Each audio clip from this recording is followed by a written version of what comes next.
Have you ever looked at somebody's hair and thought, wow, how is that hair so shiny, so healthy, so radiant, that blonde is looking so fresh? There is no brass here. I'm gonna let you in on a little secret. It is not just genetics and it is not just great shampoo. It is a hair glaze. And today I'm spilling all the tea on this hair glaze, okay? I'm talking about who it's for, what it does, how you can maintain it at home to make sure that your hair is looking like glass for weeks, and of course, how I do it at the salon. So kick back and relax because this video is gonna be good.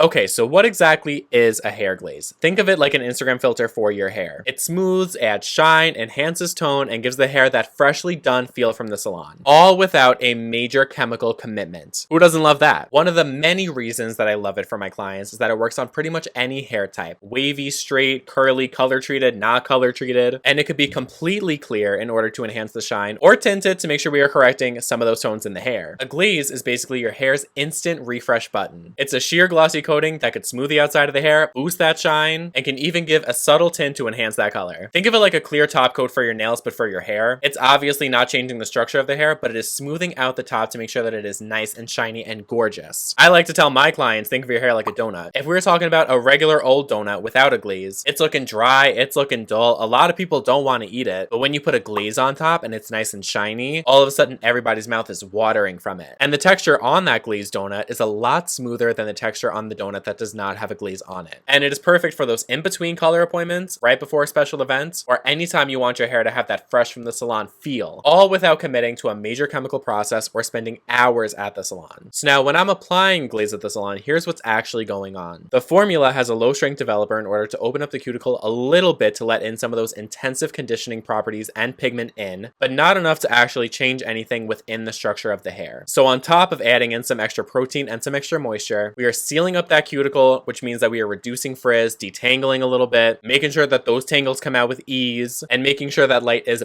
bouncing right off the hair for a smooth, shiny, glassy finish. Sealing the cuticle is also super important because when we do highlights, we are blasting the cuticle wide open with that lightener. And what that means, put simply, is after a few weeks, the hair is going to feel super, super rough because that cuticle is what's causing that rough texture. And if it's wide open, it's going to feel rough. But by doing a glaze and sealing that cuticle up, it's going to make it look and feel a lot healthier. And if you were starting to go gray but you don't want to commit to a full single process, a glaze is an amazing choice to begin your color journey. Since it's a low strength developer, it is not changing anything within the hair. It is simply just coating the hair and blending in those grays. It's not necessarily covering them. So if you only got a couple of grays here and there, a single process may not be entirely necessary. If you want to do it, then pop off. But a glaze is going to blend those in for a nice and natural finish, and the fade out is going to be a lot nicer as well. You're not going to have any harsh grow out lines either, which honestly makes it a top choice for my clients that are beginning to go gray but don't want to commit to full singles just yet. So how do we do a glaze at the salon, Alan? Well, I am so glad that you asked. Step one, and the most important step of all, is to make sure that you have a thorough consultation with your client. What are we doing? Are we enhancing the tones? Are we going warm or cool? Are we just adding shine? Do we want to do a clear glaze? What's happening here? We got to make sure that we're on the same page at all times with our clients. And step number two, we are going to wash the hair and make sure it is super clean for our glaze application. I talked about it in my last video. You can do a glaze on dry hair, and honestly, I kind of prefer it to be on dry hair. But after you shampoo the hair, the cuticle of the hair is a little bit more open, so it allows color to seep in a little bit deeper. Even though I feel like the glaze takes better on dry hair, that's just me, but most stylists prefer it unless you're finessed by Alan.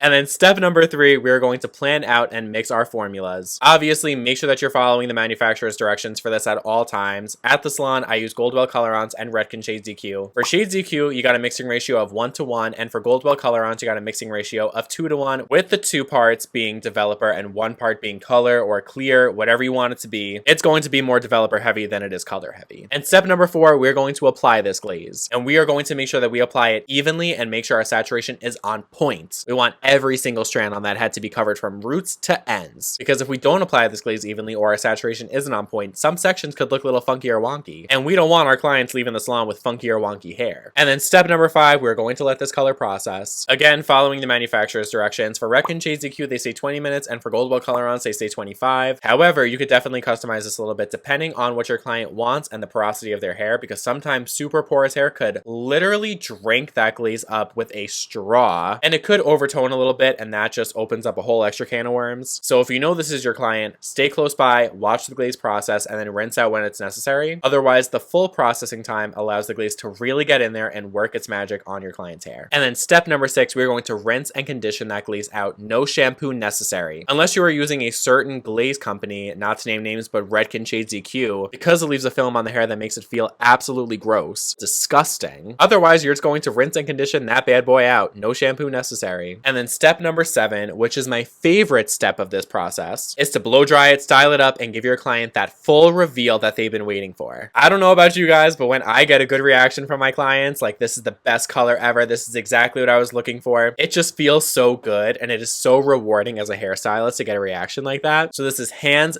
down my favorite part of this entire process. So now, who should be getting a glaze? My answer is everybody can benefit from getting a glaze. If you got dull hair, it's going to give you a shine boost. If you got faded color, you could refresh it without another full color service. If you're starting to go gray, you could blend those in without a major single process commitment. If you got some brassy blondes, neutralize it without going darker. And if your hair is not colored, maybe you want to experiment with a color that is low commitment, it washes out over time, or just want to add some shine, reduce some frizz, whatever your story is, you could also try out a glaze and see what you think. But your glaze is only as good as your at-home maintenance makes it. To keep it shiny and lasting as long as it can, probably up to a couple of months, if not more with these tips, make sure to always use a sulfate-free or a color-safe shampoo. Color-safe is super important when it comes to a glaze because it actually balances the pH of the hair. The hair is naturally acidic, so when you have a shampoo that is going to make the hair acidic, it makes sure that the glaze and the pigment in it stay in as long as it can. Washing less frequently. I love that everybody is moving away from this washing every day thing. It is just simply not good for the hair, but I love that everybody is on board with this. Always protect your hair from the heat. Use a good heat protectant. I know we love a good curl, a little beachy wave moment, or super pin straight with a flat iron, but using a heat protectant will make sure that obviously the integrity of the hair is maintained, but too much heat could also take the glaze right out of the hair, and we definitely do not want that. And I know it's summer, everybody wants to go for a swim real quick, but make sure to avoid super chlorine heavy pools, especially if you're going to dunk your head. But if you are going to dunk your head, make sure to wet your hair down and put a leave-in conditioner in to at least give a barrier between your hair and the chlorine. Because I don't know what chlorine's problem is, but it is beefing with the hair all day, every day. It's a fight that literally will not end. But now a question I'm sure you're all asking, how much does a glaze actually cost? Like I said, I work at a salon, and if we are using a glaze as an add-on service to a single process or a highlight, it typically starts around $40, but can go up depending on how much product needs to be used, if the hair is super long, if the client has a lot of density. If we need to use more product, the price will reflect that accordingly, but typically doesn't go up too much. And then if a glaze is a standalone service, this is the only thing you're getting, it typically starts around $65-$70, but also can go up depending on how much we need to use per client. And if we're going to talk about my favorite brands, obviously I talked about them before. I love Goldwell Colorants and I love Redken Shades EQ. I love Goldwell Colorants specifically for its intensive conditioning properties. I mean, the hair feels ridiculously different after it's done. I'm talking heavy moisture, I'm talking good pigment. It is great. I love it, and it's also super long lasting as well. But I also love Redken Shades EQ also for its tone longevity, and something that I wish that Goldwell took notes on from Redken is actually its diverse level 8 and level 9 shades, because they got a ton of shades in the level 8s and the level 9s that Goldwell simply does not make, that make a huge difference on my highlight clients. So Goldwell, if you're watching, y'all need to make that happen. And I love to do a glaze on myself. Right now, I'm obviously natural and brunette, but I love when my hair is platinum blonde. The only thing is my hair oxidizes like crazy. I like to be icy wifey, haters want to fight me platinum blonde, and I could be silver one day, and then the next day I will be bright yellow once again. And since we talked before about lightening and how that affects the texture of the hair, I notice a huge difference in my hair whenever I have a glaze in it versus when I don't. It just feels a lot softer and it looks so much shinier. And y'all know me, I'm really only going to talk about things that I would do on myself, and a glaze is